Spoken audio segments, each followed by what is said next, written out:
दाढ़ी तो साला बकरा भी बढ़ा लेता है, तो बकरा बकरा ही रहता है। दाढ़ी बनाने से कोई साधु संत सन्यासी नहीं बन जाता। देश के गद्दारों को गोली मारो सालों को, असली गद्दार तो सालों तुम लोग हो।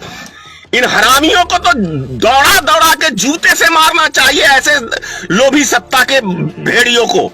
तेरा मन हो गया कि साला कुतुब मीनार हो गया, तेरे मन से देश चलेगा, दुनिया चलेगी। डूब के चिल्लू भर पानी में मर जाओ कि बांग्ला जैसा देश तुम्हें मदद कर रहा है, पाकिस्तान जैसा देश, नेपाल जैसा देश जो भारत पर निर्भर रहता था, आज तुम उस पर निर्भर हो रहे हो। शर्म से डूब मरो, तुमने ये बनाया है न्यू इंडिया। ऐसी सरकार को बेशर्मी की तरह सत्ता में रहने का अधिकार है। ऐसी सरकार, गुजरात से इतिहास उठा के देख लो, तुम्हारा इतिहास ही वही है कि तुम देश को शमशान बनाने के लिए गद्दी प्राप्त किए हो। ये चुनाव जीतने के लिए पैदा हुए हैं, ये चुनाव प्रचार करने के लिए प्रधानमंत्री बना है, ये चुनाव प्रचार करने के लिए, ये सिर्फ सरकार गिराने और बनाने के लिए बना है। आसाराम बापू का ही चेला है ना, वो भी अय्यासी करने में जेल में था, और तेरा भी रिकॉर्ड कुछ वैसा ही है, दूसरे की घरवालियों को लाइन मारता फिरता है। जय माता की मित्रों, मैं धनेश्वर महतो। 40 साल तक नरेंद्र मोदी भिक्षा मांगते रहे, कभी यहां कभी वहां, लेकिन किसी भी व्यक्ति ने यह कोई प्रूफ नहीं कर पाया कि नरेंद्र मोदी आखिर किससे भिक्षा मांगते रहे। लेकिन पिछले 2 साल के दरमियान 2020 और ये 2021 में, पिछले साल कोरोना वायरस के नाम पे पूरे देश के उद्योगपतियों से भिक्षा मांगने का काम किया, एक एक नागरिक से भिक्षा मांगने का काम किया, ये हम सब जानते हैं। लेकिन वो भिक्षा मांगे तो थे जनता के नाम पे, लेकिन वो जनता को कहां पहुंचा, लाभ नहीं पहुंचा, ये हम सब बेहतर तरीके से जान रहे हैं। चाइना से भिक्षा मांगा था इन्होंने कोरोना वायरस के नाम पे, ये चाइना का विरोध कर रहे थे। और आप सबको याद होगा पिछले ही साल हमारे बॉर्डर पे को कब्जा भी किया था चाइना ने, हमारे सैनिकों को भी शहीद किया था चाइना ने, किडनैप भी किया था, और उस देश से नरेंद्र मोदी ने मदद मांगा था। $9,000 लिया, लोन या कर्जा या उसकी कहिए सौदेबाजी, क्या कहेंगे। इस साल, 1 साल में जो तैयारी नरेंद्र मोदी सरकार को इस महामारी बीमारी के लिए करनी चाहिए थी, तो 1 साल से अमित शाह की टीम, नरेंद्र मोदी की टीम बंगाल चुनाव जीतने के लिए पूरे 1 साल से ये 5 राज्यों का चुनाव जीतने के लिए तैयारी में कर रहे थे। आज ये स्थिति है कि पूरे देश के शमशान में लाशें ही लाशें हैं। जानते हैं लाशें क्यों हैं? क्योंकि ये सरकार हमें एक दवाई तक उपलब्ध कराने में असमर्थक है। ये हमें सांस लेने के लिए जो ऑक्सीजन की जरूरी पड़ती है बीमार व्यक्तियों को, ये ऑक्सीजन तक उपलब्ध कराने में सक्षम नहीं है ये सरकार हमने चुनी है। ये सरकार हमने चुनी है जो एक दवाई तक हमें उपलब्ध नहीं कर सकती है बुरे टाइम के अंदर, एक ऑक्सीजन तक हमें नहीं दे सकती है बुरे टाइम के अंदर। हमने ये सरकार चुना है। ये बनाएंगे न्यू इंडिया। ये भिखारी इंडिया बना दिया इन्होंने। मोदी सरकार ने भिखारी इंडिया बनाया है।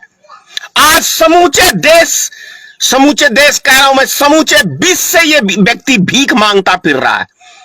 यहां तक बांग्लादेश, नेपाल, पाकिस्तान, शर्म है कहीं नरेंद्र मोदी तुम्हारी टीम के पास, तुम्हारी भारतीय जनता पार्टी के किसी व्यक्ति के पास शरीर के किसी कोने में शर्म लिहाज बचा हुआ है नरेंद्र मोदी?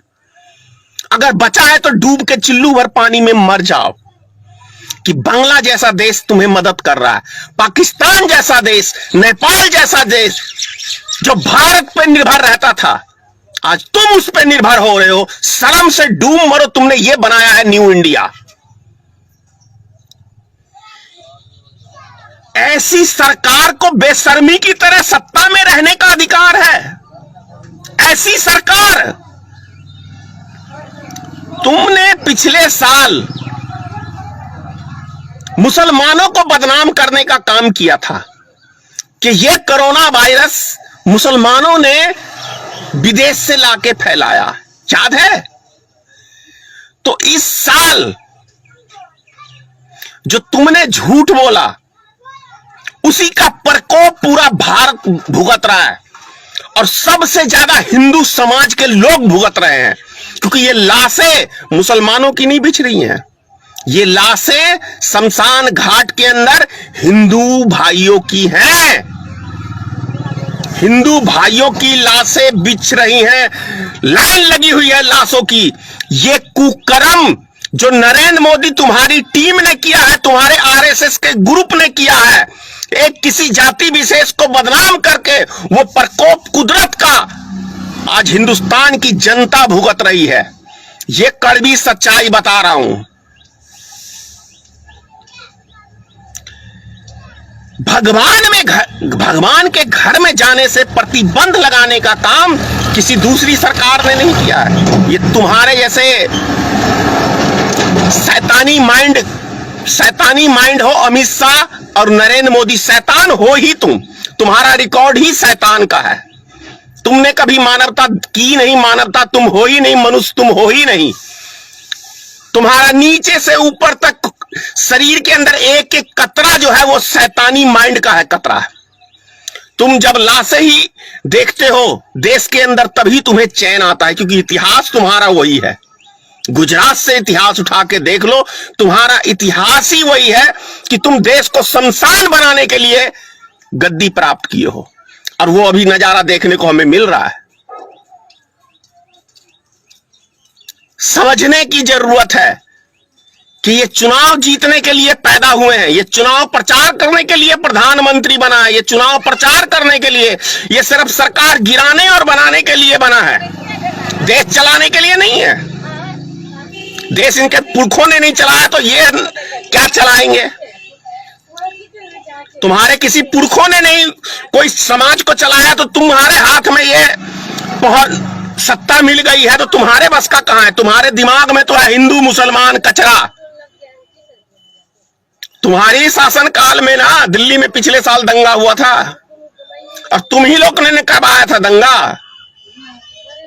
देश के गद्दारों को गोली मारो सालों को, असली गद्दार तो सालों तुम लोग हो, जिस हिसाब से तुम सत्ता चला रहे हो।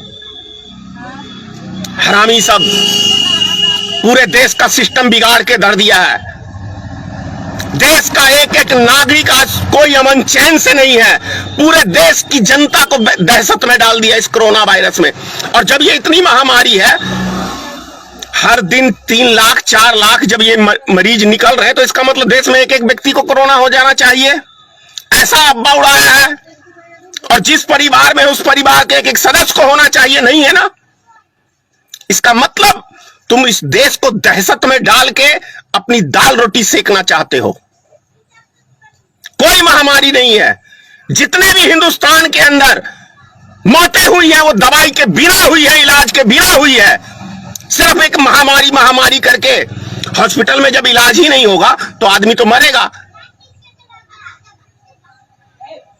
3 लाशें मेरे गांव में भी आई हैं और तीनों दवाई के बिना मरे हैं।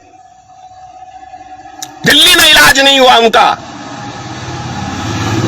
हॉस्पिटल ने लिया नहीं, मजबूरी में वो गाड़ी बुक करके गांव की ओर रवाना किया और रास्ते में ही उन्होंने दम तोड़ दिया। यह व्यवस्था की सरकार हम चुनते हैं। इन हरामियों को तो दौड़ा दौड़ा के जूते से मारना चाहिए, ऐसे लोभी सत्ता के भेड़ियों को। दिन रात सुनाएगा मन की बात, काम की बात तो मोदी तेरे से होगा नहीं। तेरा मन हो गया कि साला कुतुब मीनार हो गया, तेरे मन से देश चलेगा, दुनिया चलेगी। ये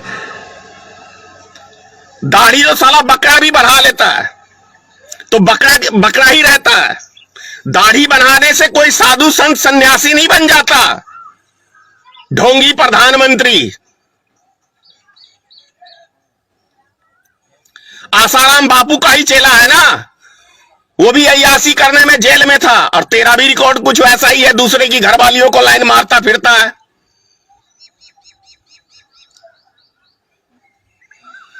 जय हिंद।